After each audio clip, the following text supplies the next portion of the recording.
What's up, ladies and gentlemen, it's Greek here, and I come to you with very, very exciting news. Today is a very, very exciting day for me, and if you cannot tell, I'm very excited. I might seem very calm and composed right now, but I'm very, very excited for one reason and one reason only. I get to build my PC today. Or actually, I get to finish building my PC. I'll get on that momentarily. Anyways, yeah, I got the rest of the parts that I needed for my PC, and today is the day that I put it all together, and you're coming with me. Yeah. So I've done this like a million times, not building a PC, this video, so I'm going to make this pretty quick and explain what I got, why I got it, and we're going to get to it. So we're going to start off with the motherboard. Motherboard is an Asus. Still, I've done this so many times and I still can't remember. It's an M5 A97R2. It comes with a USB 3.0. Holds up 32 gigs of RAM. 32 gigs of RAM. It's a really nice motherboard. I like it because the color scheme is like blue and black, and that's kind of what I'm going for with my computer. Only Crossfire, which is okay. I really don't, whatever. And it's a really, really nice motherboard. Got it for like 85 bucks. Pretty sweet. Pretty sweet. Next, RAM. I have two sets of RAM I'm going to be putting in. Stop falling. I'm going to be putting in Kingston HyperX Black. I got it because I like Kingston RAM, and the fact that it's black is also sweet. So, I don't really like the red or the blue color. I like the black. I also have a set of Corsair RAM that I'm going to be putting in also. They're both 1600 megahertz, they're both DDR3, so just one is 8 gigs, one is 4 gigs, so there you go. The power supply, my power supply is not in here, it's in my computer, in my case right now, which I'll show you. CX430. Now, all the parts that I list and the parts that I bought, I did a lot of research going into it. I wasn't going to buy something that wasn't going to be able to support another part of my computer. So, I got this because at the time money was a big deal. Money was really tight. So I got this because it was, after everything, like 20 bucks, and it's a really solid power supply. But I also made sure that the graphics card that I got along with it would be able to be powered by this. So I'm sorry, I'm trying not to burp.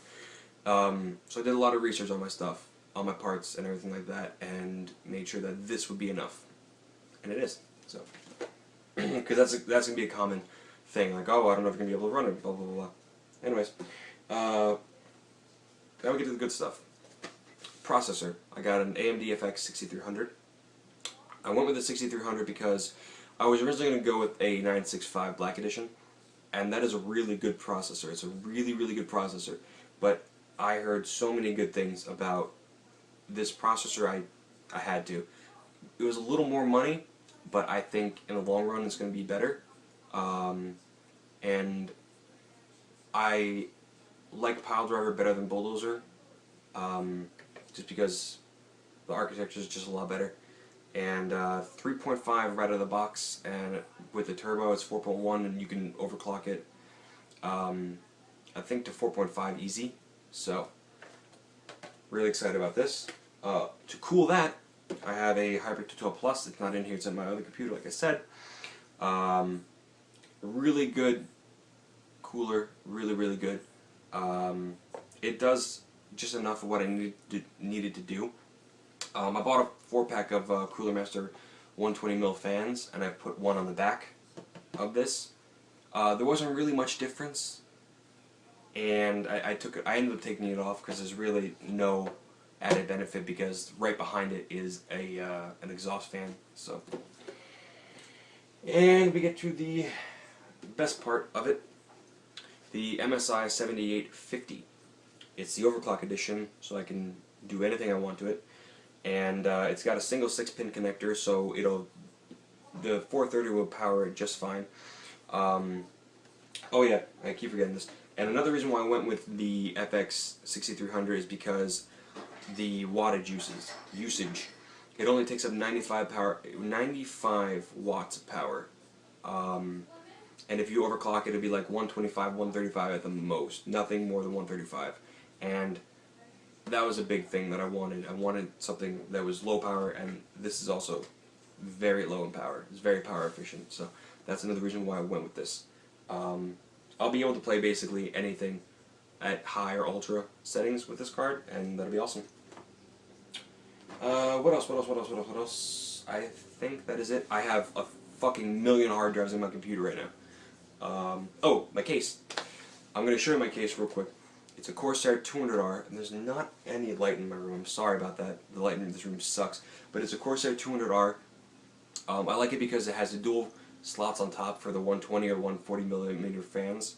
And it's just a really nice, simple case. It doesn't have a window on the side, but it has two intake holes for fans you can add on the side. So I'm going to show you that real quick, and then we're going to get into it. I'm going to show you different parts of the build, and yeah.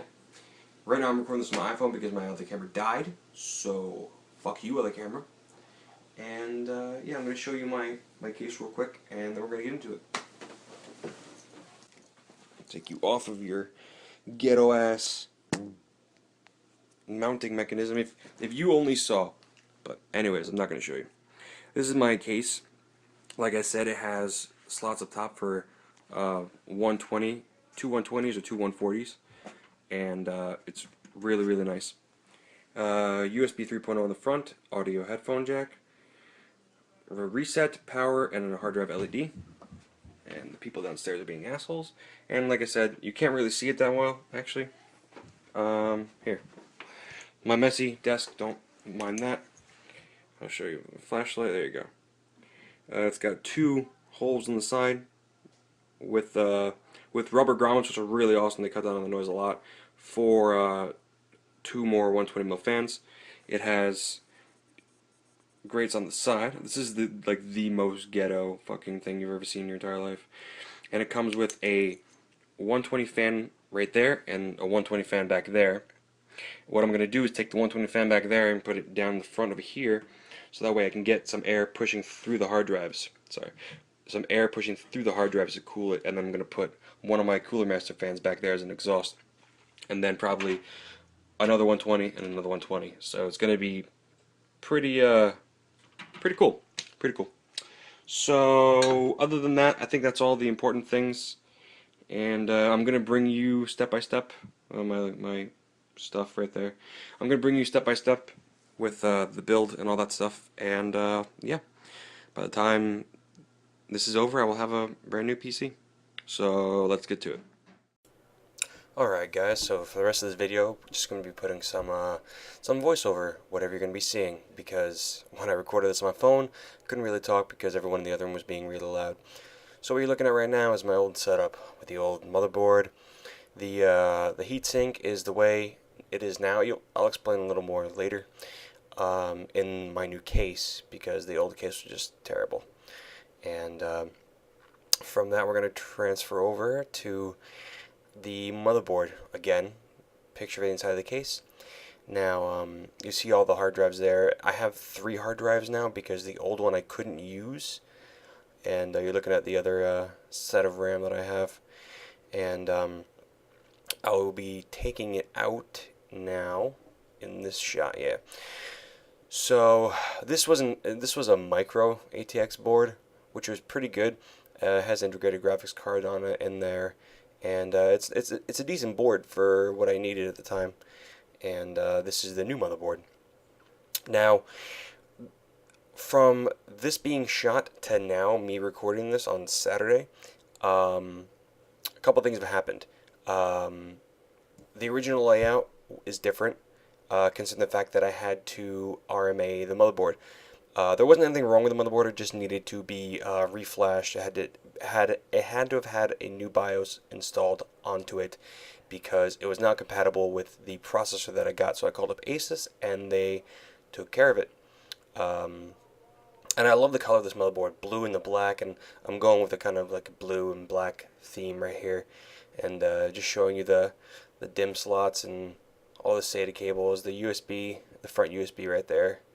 And I really wanted front USB because the front USB 3 because the case that I have has front USB 3, PCI slots, the heat spreaders, and that's where the CPU goes. And to install the 212, you have to take off these little things right there because it won't work with those on it. So, quick little tip for you if you're looking for it. And speaking of the processor, this is the processor. It's a FX 6300. To try and get a close view of it, but iPhone can't really zoom in that well. And this is basically what it looks like when it's done with all the RAM installed in there. And that's a that's a picture of my graphics card because I didn't really get good video of it outside of the bag because I think my phone died actually. So this is the only actual photos, a video I have of the graphics card.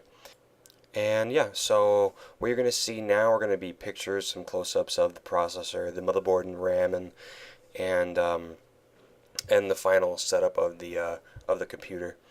And the only thing different what you see in the pictures and what is actually now is the placement of the Hyper 212. In this picture, you see it's facing down and up, going north-south.